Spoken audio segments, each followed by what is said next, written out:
today Leah and I are doing some counterstrain. I called her to say, hey, do you want to find out what it's like for some chronic pain issues? And so I was showing her how there's different areas that we're touching on the scalp and on the fascia of the face and head to kind of correspond with different areas that are restricted in the body. And this is called a cranial scan, where we're basically kind of looking and almost hunting for like what body system or what tender point is causing some of the dysfunction in the body. So we already identified that there was like some disc issues, and we treated that. And sometimes it's stuff that we wouldn't even expect, right, Leah? We thought it was your lower back, and then the most stuck area actually was in her neck. So we're starting there.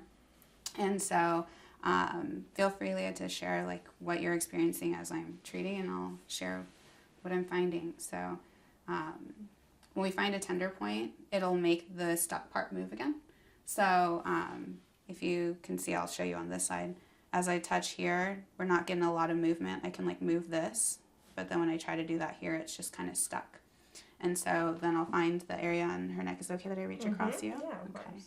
And then I push here, that'll just unlock that right open. And so I can take it away and give it about 5 seconds. It'll stiffen back up again. And so then we know what region we're treating, what structure we're treating. And so I'm just going to take your head slightly this way, and I'm going to gently move your jaw to the side like that. And what I feel as a practitioner is like a little gentle pulsing sensation. You can feel it at the tender point itself, or you can feel it on the actual part of the cranial scan that's stuck.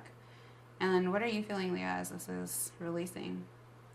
It literally feels like a draining sensation, just like a decompression of the area, and all the tension just floods away. It was really stark when I first laid down because I had never experienced it, so I just kept saying, whoa, wow.